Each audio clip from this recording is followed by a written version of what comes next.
My dear Aquarius, how are you? I hope you've been well. Owlets Tarot here. Thank you for sharing your time and energy as always. This is going to be your general collective, and it's a timeless reading. So if it resonates, great, and if not, I'd first encourage you to watch your moon sign, especially with the recent eclipse and full moon in Scorpio. And since we're now, well, as of when I'm recording this, entering into the season of Gemini, this could be indicative of well, like the need to merge two different things, two sides of the same kite, or kite, two sides of the same coin, right? Kite. Maybe someone's feeling or acting a little flighty. Maybe you need to be more grounded about a situation. Maybe someone's feeling above someone else. Or maybe it was just my typical verbal dyslexia rearing its head. Who the hell knows? Claim what resonates, discard what doesn't. Don't complicate your journey by trying to make any puzzle piece fit where it doesn't belong. And always use your discernment, as this is a collective reading. Okay, enough squawking on, so let's get into your reading. And anything you need to know about the channel is down in the description box below. And if you enjoy the content or the reading resonates, please offer your support with a thumbs up. I'd greatly appreciate that. Thank you in advance. And lastly, I am using the Tarot of the Abyss for you today, which is unusual. I normally only use this tarot deck in private readings, but she called today for you, Aquarius. So, your first card out, we've got the Eight of Swords, and your second card is the Devil. Capricorn energy. What I find very interesting about these cards is their similarities. But we'll get into that. With the Eight of Swords here, it feels like, because as you'll notice, she has the wrappings that bind her are not tight enough to restrain her. She's given up on something herself, perhaps given up the fight, succumb to something that instead she needs to fight against. She, he, in tarot pronouns mean nothing. I'm just saying she because it's a female on the card. Or a character with feminine attributes. But as you'll see, the binding doesn't cover this eye. It's closed. One eye that's open, and I don't know if you can see it, is her third eye. So her intuition is trying to tell her something. And all the swords are pointed away from her, exposing, in a way, a path.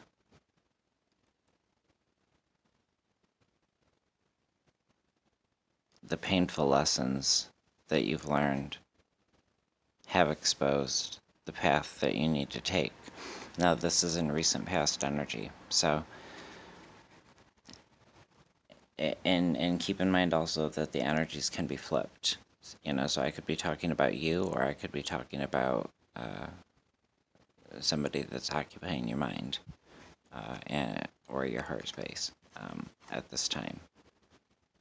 But there was an opportunity here to break free from something before it became an issue that, had you legitimately bound.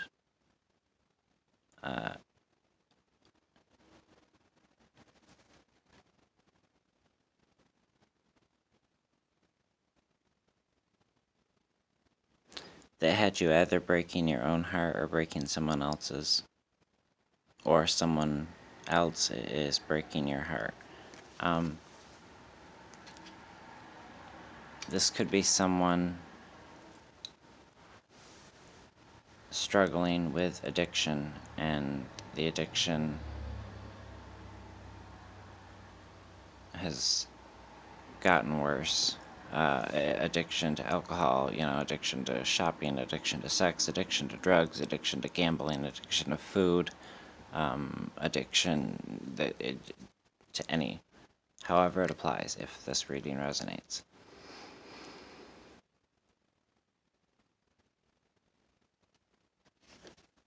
But notice that this Devil card, there's wings here.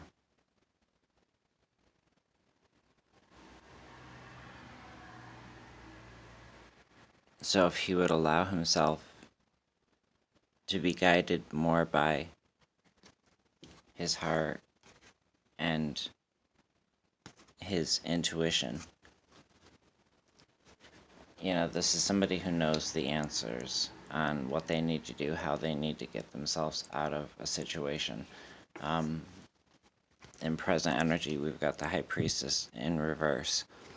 A lack of balance, being stubborn, not wanting to see something, not wanting to admit to something, not wanting to admit to your shadow side, or someone in your life not wanting to admit to theirs. That creating this lack of balance, that helping to feed into this lack of balance. This is moving into present energy. But like I said, there's a lot of recognition here. The oracle card that I pulled to clarify this top row is spoon, and the key word is stir. So I feel like there is a stirring of the pot here. Things need to be stirred because they'd become stagnant. There's a feeling of enabling here.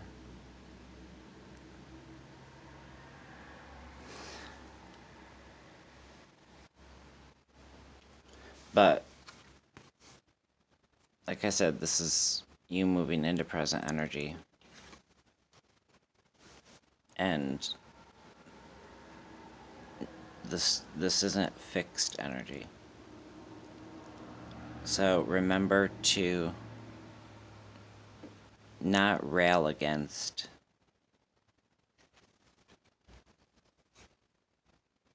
what you need to do, I guess.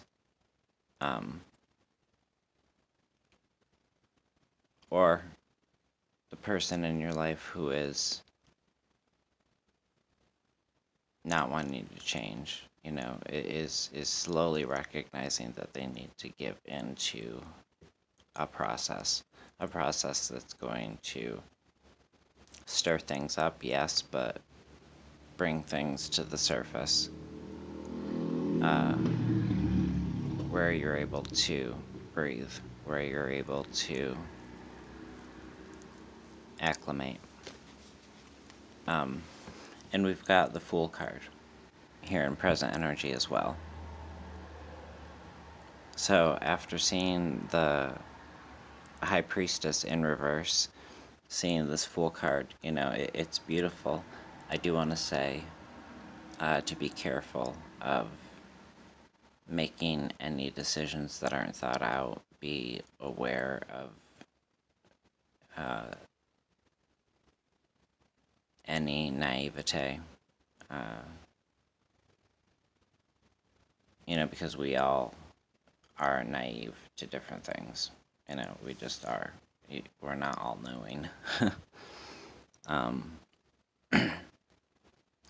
Don't be afraid to take risks, because this is a new beginning and there is opportunity here.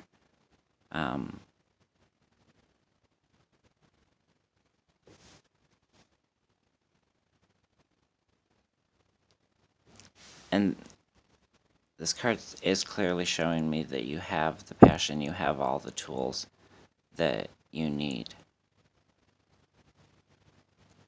And you are being led intuitively. As you can see, this character also has their eyes closed. And instead of like the traditional Fool card where there's the dog trying to warn the person, in this card it's almost like there's these crows that are kind of calling to the person, telling them that it's okay to step off that ledge, that they're stepping into bright new possibility, that they're stepping away from something that had them all tangled up, and they're stepping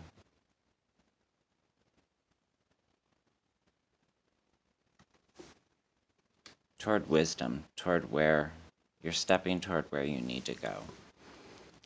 Your upcoming energy, Three of Wands, kind of proving the point that, your ship will come in, my loves, my Aquarius friends. This card is clearly depicting that things are going to come together for you when you do what you need to do, when you are able to break free of this energy of something that has you bound.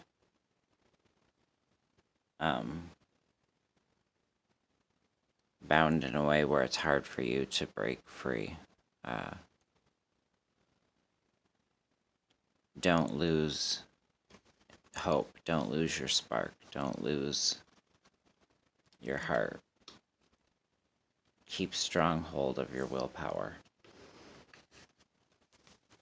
And, justice will prevail. There does need to be that balance. But that balance is something that you're going to find. That balance, this card is showing me that balance is something that you've known for a long time that you need to find in your life. And this is telling me, since it came out in the spot of card of advice, this is telling me that you're no longer able to kind of pull the wool over your own eyes in regards to something. You're no longer able to unsee or unknow the things that you know have to change, either within you or within someone else. There needs to be a reset. There needs to be a refresh. Let me grab the Witch's Oracle book.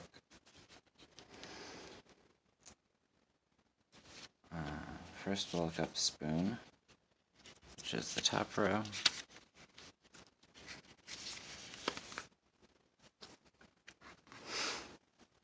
Alright, spoon. While the spoon may seem like a simple tool, it holds a power of its own. This tool blends and binds, and much like the wand, it helps to direct energy as you choose to place it.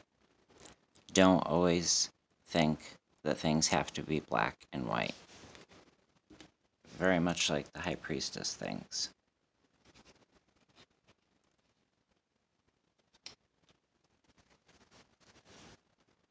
Challenge yourself to try to incorporate other people's beliefs, opinions, or ideas with your own. Sometimes the most amazing results come from putting unexpected ingredients together. Don't be afraid to stir things up a little. So yeah, this is about infusing, blending, incorporating, combining. What combination do you need to consider that will be, the appropriate elixir to get you out of here, metaphorically speaking. And mint at the bottom, refresh. Keywords: revive, replenish, rejuvenate, life, and restore. Mint is used in healing, money, protection, abundance, and banishing spells. It is a very versatile herb to utilize in magic making. Mint is most well known for healing headaches and restoring peace and tranquility to the self. So that might be important. Let me reread that part. Mint is most well known for healing headaches and restoring peace and tranquility to the self. This too says it's time to shake things up. You may be feeling like you're in a rut, just like we spoke of, going through the motions, or just feeling like you're in a slump that you need to get out of. Find a way to revive your zest for life. That may be finding a new hobby or engaging in a new activity. Chase your passion. Discover a new bliss. So, what areas in your life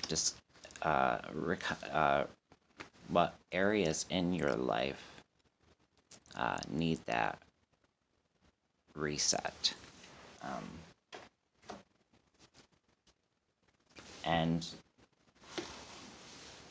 shadow work is important. I wanted to show you guys. I got this one is for someone else, but I got this book off Amazon, and it's a great book to, especially for beginners, to begin healing the shadow self, the unconscious self. The first half is, a book about the concept of the work that you'll be doing, and the second half is a journal that you fill out, recognizing projections, integrating the shadow through radical self-acceptance, transmuting shame, aligning with gratitude, finding forgiveness, reframing, confronting limiting beliefs. It's not that intimidating, only 80 pages. You can get it on Amazon for under $10.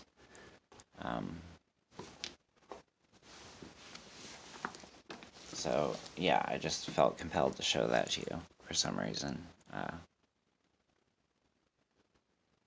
But, good work, because I do believe that you are getting yourself out of a situation that's caused a lot of difficulty and that isn't easy to get out of. Or someone in your life is.